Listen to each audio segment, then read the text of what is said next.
In this video, I'm talking to Michael Lichter, who's the CEO of Culinary Depot, about his role at Culinary Depot and everything that goes on there.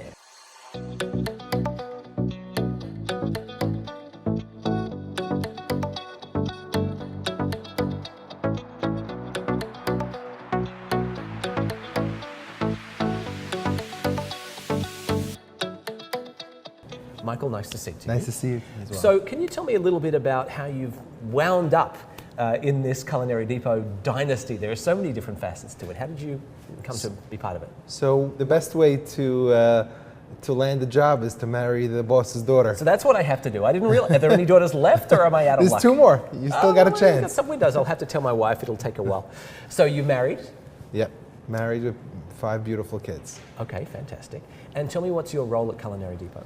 I'm the CEO of the company, and my role is to hire the right people, empower them to do the job, and take away the bottlenecks so they can be successful.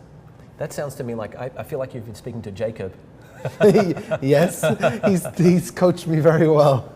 And that's an interesting thing, actually, because Culinary Depot is a family business, and there's who are some of the other people involved from the Lichter family and the Potash family? There's quite a few. So we have several siblings involved in the managerial and other positions.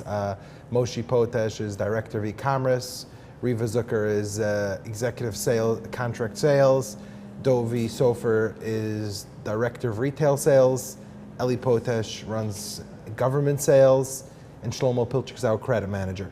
As well, my brother, Barry Lichter, is our Director of Operations. So quite a few, and all based here in New York. You've actually got some satellite offices as well. Yes, we have offices in South Carolina, Miami Beach, Florida, and Las Vegas, as well as Lakewood, New Jersey. Okay, right. So there's a lot of you. And I think there's not just, of course, the family members, there's like 90 other people involved as well. Yes, so we have we're hitting soon 100 employees, and only 10 of them are family. We treat everybody like family. Everybody becomes family. Well, that's a good way to be. So can you tell me a little bit more about Culinary Depot and maybe the recent years, because you've gone through some extraordinary growth. Yes, Culinary Depot was founded by Mr. Shalom Potash, my father-in-law, in the year 2000. And he's had the know-how how to design kitchens because he worked in the kitchens so well. So he said, how can I help people and give back to the community? So we said, we will help people work smarter, serve better meals, and now we're contributing. So Culinary Depot started as a one-person operation, him and his son Jacob actually, and doing the deliveries. And sure enough, we've evolved into a national dealership, and we have people across the country designing proper kitchens. And this is obviously the heart of what you do, design commercial kitchens for various applications from restaurants and hotels. What are some of the more unusual places that you guys have designed and installed kitchens? So the most unusual job we've designed a kitchen is in Uman, Ukraine. There's a pilgrimage of about 50,000 Orthodox Jews every Jewish New Year. We've shipped over $500,000 to $1 million of kitchen equipment there. Really? And it's obviously a kosher kitchen, so there's a challenge. There's no cooking on the Sabbath. So preparing 3 meals a day, they serve there over, I think, 15,000 portions of the 50,000 people 3 times a day. And that's something we're very proud of. Wow, that is quite amazing. And then I've also heard that locally, I should say, nationally in the US, you've worked with some quite well-known brands. I think Hilton, Marriott. What are some of the projects here in the US that have been particularly interesting? So again, we like challenges, and nothing is too big or too small. One of the big challenging jobs we've been given was, there was a camp, Camp Aguda in Liberty, New York, who had a fire. The kids were coming 4 days later. And Rabbi Meir Frischman called me up. I was down the road then because my wife was working down the road in a different camp. And Meir called me up, Moshe, we had a fire, come over.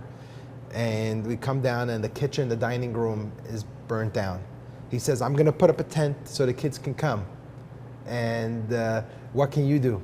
And we sat down. 4 days later, we had a functioning kitchen serving 1,000 meals a day. Wow, out of a tent. 4 days Yeah. out of a tent. That is quite extraordinary. And if I may therefore ask, Obviously, you guys are doing commercial kitchen design, large scale, 15,000 people a day. Also, I think quite small things. I mean, no too big, no too small. If you had to kind of say to someone who asked you, what are some of the more unique aspects? What is it like to work with Culinary Depot as a client? What's unusual about you guys? What's unusual about Culinary Depot is the relationship and the care we have for our clients. Our people become family, our colleagues become family, and our customers become family. Whether the job is a small $25,000 job, $100,000 job, or $1 million job, you are part of the Culinary Depot family. And that's our culture. And we take real pride in that. So we will make sure you're successful. And that's your success is our success. And there's one thing that Shalom mentioned to me, because I had a chance to talk to him this morning, the founder. He mentioned to me that when you guys install kitchens, one thing that's possible is to come and do these inspections so that before you get your safety or sanitation inspection, that you guys might come and check you've passed before the government inspectors even show up. That sounds like that's an ongoing relationship. That's not like just a one-off deal, I buy my thing and I'm done. So does that sort of sound like the Culinary Depot way? Sure, it's all about solution providing. So our people are knowledgeable in the kitchen, so we know what is good and what isn't good. So our guy, and we are with the customer, not just for the opening. So somebody may open up a restaurant. One of the first restaurants we've done, for example, is Purple Pear in Muncie, New York, a dairy restaurant. Every year he's buying new stuff. So it's not just like a one-time deal with our clients, just naming one of them. But our customers continuously shop, whether it's a new slicer, a new refrigerator, a new steam table. They want to add something to the menu and get something else. All right, well, thank you so much. I appreciate it. You really have given me quite an insight into what happens behind the scenes. Thank you. And that sort of cultural, that way, the Culinary Depot way. I think that's an important That's very well said, yes. part of what we do. All right, well, thank you so much. If people would like to find out more, please visit us online at culinarydepot.inc.com, where you can get in touch with all of us. You can get in touch with Michael if you wish, and also the support teams in the various local offices via phone, email, and more.